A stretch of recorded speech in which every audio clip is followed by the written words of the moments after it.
அன்பார்ந்த சிம்ம ராசி நேயர்களே, 14 முதல் ஜூன் 20, 2026 வரையிலான இந்த வாரத்தில் கிரகங்களின் சஞ்சாரம் உங்களுக்கு முன்னேற்றம், பொறுப்பு மற்றும் ஆன்மீக சிந்தனையை அதிகரிக்கும் விதமாக அமைகிறது.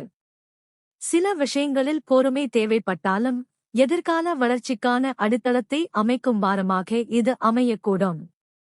வாரத்தின் தொடக்கத்தில் சூரியன் 10ஆம் வீட்டான ரிஷபத்தில் இருப்பதால் தொழில், வியாபாரம் மற்றும் பொது வாழ்க்கையில் கவனம் அதிகரிக்கும். பொறுப்புகள் அதிகரித்தாலும் உங்கள் திறமையை வெளிப்படுத்தும் வாய்ப்புகளும் கிடைக்கும். ஜூன் 15க்கு பிறகு சூரியன் 11ஆம் வீட்டான மிதுனத்திற்கு செல்வதால் லாப வாய்ப்புகள், நண்பர்கள் ஆதரவு மற்றும் நீண்ட நாள் ஆசைகள் நிறைவேறுவதற்கான சூழ்நிலைகள் உருவாகலாம். செவ்வாய் ஜூன் 18 வரை 9ஆம் வீட்டான மேஷத்தில் இருப்பதால் பயணங்கள், புதிய அறிவு மற்றும் தன்னம்பிக்கை அதிகரிக்கும். பெரியவர்களின் ஆசீர்வாதம் கிடைக்கக்கூடும். ஜூன் 18க்கு பிறகு 10ஆம் வீட்டான ரிஷபத்திற்கு செல்வதால் தொழிலில் வேகம் மற்றும் பொறுப்புகள் அதிகரிக்கும்.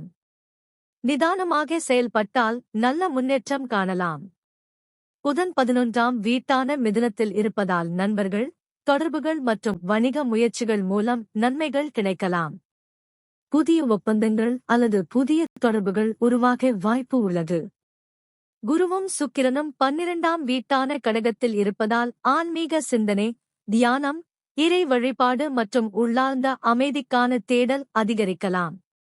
சில செலவுகள் ஏற்பட்டாலும் அவை எதிர்கால நன்மைக்கான முதலீடுகளாக அமையலாம். குருவின் பார்வை உங்கள் 4ஆம் வீட்டான விருச்சிகம், 6ஆம் வீட்டான மகரம் மற்றும் 8ஆம் வீட்டான மீன ராசிகளுக்கு கிடைப்பதால் குடும்ப அமைதி, பணியிடம் தொடர்பான முன்னேற்றம் மற்றும் மறைமுகமான பாதுகாப்பு கிடைக்கக்கூடும். சனி 8ஆம் வீட்டான மீனத்தில் இருப்பதால் இது அஷ்டம சனி காலம் ஆகும். எனினும் இதை அச்சத்துடன் பார்க்க வேண்டியதில்லை.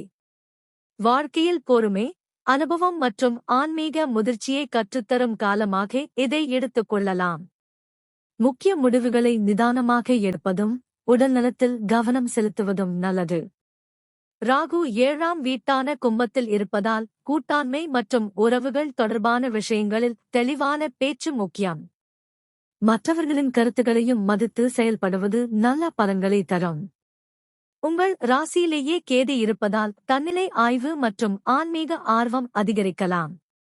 அவசர உணர்வுகளை விட நிதானத்தை தேர்வு செய்வது சிறப்பு. மொத்தத்தில் இந்த வாரம் பொறுப்புகள் அதிகமாக இருந்தாலும் எதிர்கால முன்னேற்றத்திற்கான முக்கியமான அனுபவங்களையும் வாய்ப்புகளையும் வழங்கும் வாரமாக அமையும். இறைநம்பிக்கை, பொறுமை மற்றும் நேர்மறை சிந்தனை உங்களுக்கு சிறந்த துணையாக இருக்கும்.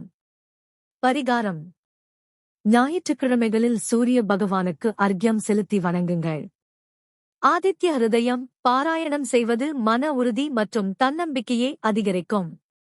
சனிக்கிழமைகளில் எண்ணெய் தீபம் ஏற்றி சனீஸ்வர பகவானை வணங்கி, இயன்றால் ஏழை எளியோருக்கு உணவு தானம் வழங்குங்கள்.